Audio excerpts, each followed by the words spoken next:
বন্ধুরা, রোশনাই ধারাবাহিকের advance update নিয়ে চলে এলাম। এর আগের অ্যাডভান্স আপডেটে তোমাদেরকে জানিয়েছিলাম রোশনাই জানতে পারে সে প্রেগনেন্ট, আর এইটা জানার পরেই রোশনাই মুম্বাই থেকে কলকাতায় আসে।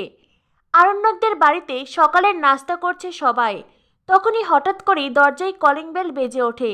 জেঠুমনি দরজা খুলতে গেলেই আরণ্যক বলে, জেঠুমনি তুমি এখানে বসো, আমি গিয়ে দরজা খুলছি।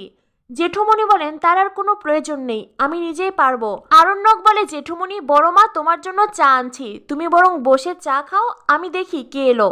এবারে আরণ্যক দরজা খোলে, আর দরজা খুলতেই আরণ্যক অবাক হয়ে যায়। এ কি, রোশনাই আরণ্যকের সামনে দাঁড়িয়ে আছে। রোশনাইকে চোখের সামনে দেখে আরণ্যক অবাক হয়ে যায়। মুম্বাইয়ে রোশনাই আদিত্যকে একসাথে দেখে আরণ্যক ভীষণ রেগে গিয়েছিল। আরণ্যক মনে মনে সিদ্ধান্ত নিয়েছিল সে আর কখনো রোশনাইয়ের সামনে আসবে না, কখনো রোশনাইকে নিজের আবেগ অনুভূতি বলবে না, বরং রোশনাইকে সারা জীবন মনে মনে ভালোবাসলেও দূরত্ব বজায় রাখবে। আর আজ সেই রোশনাই আরণ্যকের চোখের সামনে দাঁড়িয়ে আছে। আরণ্যক অবাক হয়ে রোশনাইকে বলে, তুমি তুমি এখানে কেন এসেছো? রোশনাই বলে, স্যারজি আপনার সাথে আমার জরুরি কিছু কথা আছে। আরণ্যক বলে, আমি তোমার কোনো কথা শুনতে চাই না। তখনই সেখানে জাহ্নবী আসে। জাহ্নবী এসে বলে, বাদশা কে এসেছে? এরপরেই রোশনাইকে দেখে জাহ্নবী বলে, রোশনাই? আর রোশনাই নামটা শুনেই আরণ্যকের মা, বাবা, দাদু, ঠাম্মি, ছোটু, বড় মা, জেঠু সকলে সদর দরজার সামনে আসে। রোশনাইকে দেখে সবাই অবাক হয়ে যায়। আরণ্যকের বাবা বলেন, এই মেয়ে এখানে কেন এসেছে? আরণ্যকের মা বলেন, শুনলাম তুমি নাকি মুম্বাইতে কোন এক ছেলেকে পটিয়ে নিয়েছো, তো এখানে আবার কেন এসেছো? হ্যাঁ। আরণ্যকের বাবা বলেন, এটা কি ধর্মশালা নাকি আশ্রয় কেন্দ্র যে চাইলেই যখন তখন চলে আসা যায়? সকলে রোশনাইয়ের সাথে এতটাই দুর্ব্যবহার শুরু করেছে যে রোশনাই কেন এসেছে এটা কেউ শুনতেই চাইছে না। তখনই বড় মা সামনে এগিয়ে এসে বলেন, রোশনাই। আর তখন বিষয়টা একটুখানি স্বাভাবিক হয়। রোশনাই গিয়ে বড় মাকে প্রণাম করে, জেঠুকে ভালো মন্দ জিজ্ঞাসা করে। বড় মা, জেঠুমনি তারা এতদিন পর রোশনাইকে দেখে খুব খুশি হয়েছে। আরণ্যকের মা বলেন, মিনির বিয়ে উপলক্ষে তুমি কি রোশনাইকে আসতে বলেছ? বড় মা বলেন, আমরা কেন আসতে বলবো? আর তাছাড়াও এই বাড়িতে আমাদের কথা, আমাদের সিদ্ধান্তের কি কোনো দাম আছে? আরণ্যকের বাবা বলেন, তাহলে এই মেয়েটা এখানে কেন এসেছে? কেন এসেছো তুমি? হ্যাঁ। তখনই সেখানে আসে গরিমা। গরিমা এসে রোশনাইকে দেখে রীতিমতো সেও শকড। গরিমা বলে, এ কি রোশনাই, তুমি এখানে কেন এসেছো?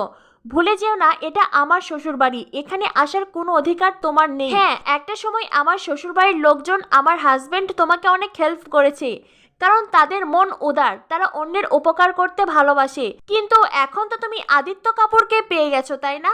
তো এখন আবার তুমি এখানে কেন এসেছো? রোশনাই বলে, গরিমা দিদি, আমার স্যারজির সাথে কিছু জরুরি কথা আছে। গরিমা বলে, তো 2 দিন আগে যখন আমরা মুম্বাই ছিলাম তখন কথাটা বলতে পারোনি, এখন এতদূর ছুটে এসেছো কেন? আরণ্যক বলে, রোশনাই আমি তোমার কোনো কথা শুনতে চাই না। আরণ্যকের কথা শুনে রোশনাই আরণ্যকের দিকে তাকায়। এই মানুষটাই কি সেই মানুষ যে কিনা বেনারসে রোশনাইকে আপন করে নিয়েছিল? রোশনাইয়ের হাত ধরে বলেছিল, রোশনাই তুমি কখনো আমাকে ছেড়ে যেও না, তোমাকে ছাড়া আমার পুরো পৃথিবী অন্ধকার হয়ে যায়, তুমি না থাকলে আমি বাঁচবো না। এই মানুষটাই কি সেই মানুষ?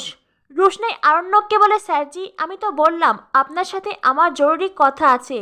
আরণ্যক বলে, তো তোমার সাথে আমার কোনো জরুরি কথা নেই। রোশনাই বলে, আমি কখন বলেছি আপনার জরুরি কথা আছে? আমি জরুরি কথা বলতে এসেছি, আর আমি কি জরুরি কথা বলবো সেটা নিশ্চয়ই আপনি ঠিক করে দেবেন না? আরণ্যক বলে, রোশনাই তুমি তো ফোন করেও বলতে পারতে। রোশনাই বলে, কেন স্যারজি, আমি এই বাড়িতে এসেছি বলে আপনার খুব খারাপ লাগছে? আপনার খুব রাগ হচ্ছে? আরণ্যক বলে, রোশনাই তুমি কি ভাবছো তুমি এই বাড়িতে যখন ইচ্ছে আসবে আর আমরা তোমাকে ওয়েলকাম করব? রোশনাই তুমি মুম্বাই যে লাইফ লিড করো সেই লাইফ লিডে আমরা কেউ অভ্যস্ত নই। আরণ্যক রোশনাইয়ের সাথে আদিত্যকে বাজে ইঙ্গিত দিয়ে কথাটা বলে। আরণ্যক বলে, তুমি মুম্বাইয়ে যেভাবে চলাফেরা করো সেটা আমাদের সাথে যায় না, আমাদের পরিবার সম্মানিত পরিবার। এই কথা শুনে রোশনাই আরো অবাক হয়ে যায়। স্যারজি এতটা অপমান করবে এটা তো রোশনাই ভাবতেও পারেনি। রোশনাই মনে মনে বুঝতেই পেরেছে এখন যদি এই প্রেগন্যান্সির কথা ওঠে তাহলে চরম ঝড় উঠবে। তবু রোশনাই থেমে থাকার পাত্রী নয়। রোশনাই বলে, স্যারজি আমি আপনার সাথে জরুরি কথা বলতে এসেছি, কথাটা বলতে চাই। আরণ্যক বলে, আমি তোমার কোনো কথা শুনবো না, এ বাড়ির প্রত্যেককে বলতে পারো কিন্তু আমি শুনবো না। রোশনাই বলে, স্যারজি এটা তো আপনার সৌভাগ্য যে আমি আপনার সাথে আলাদা করে একা কথা বলতে চেয়েছিলাম, কিন্তু আপনারা সবাই আমাকে ক্ষমা করবেন। এখন আমি যে কথাটা বলবো এতে করে হয়তো আপনারা অনেক কষ্ট পেতে পারেন, কেউ কেউ শকড হবেন, কারো কারো আবার আঘাতও লাগতে পারে, সেজন্য আমাকে ক্ষমা করবেন। স্যারজি, আমি আপনাকে এই জরুরি কথা বলতে এসেছি যে আমি আপনার সন্তানের মা হতে যাচ্ছি। রোশনাইয়ের মুখে এই কথা শুনে আরণ্যকের পরিবারের সবাই যেন আকাশ থেকে পড়ে। আরণ্যক নিজের কানকে বিশ্বাস করতে পারছে না। রোশনাই যে কখনো আরণ্যকের সামনে দাঁড়িয়ে এমন একটা কথা বলতে পারে এইটা আরণ্যক দুঃস্বপ্নেও কল্পনা করতে পারেনি। আরণ্যক তো রোশনাইয়ের দিকে হা হয়ে তাকিয়ে আছে, আর এদিকে জাহ্নবী, গরিমা, আরণ্যকের মা বাবা সবার অবস্থা খারাপ। সকলের যেন হুঁশ উড়ে গেছে। আর অন্যদিকে ছোট বড় মা, জেঠুমণি, ওরা কথাটা শোনার সাথে সাথেই ওদের চোখে জল ছলছল করছে, কারণ ওনারা খুব ভালো করেই জানেন এই বাড়িতে রোশনাই কখনোই তার যোগ্য মর্যাদা পাবে না। কিন্তু এমন একটা পরিস্থিতিতে রোশনাই এবার কি করবে? এই মেয়েটার কপালে না জানি কি দুর্ভোগ আছে। আর এইসব কথা ভেবেই তারা সকলে হতাশ। তো বন্ধুরা, কি হতে চলেছে রোশনাই ধারাবাহিকে? পরবর্তী আপডেট পেতে আমাদের সাথেই থেকো। ধন্যবাদ সবাইকে।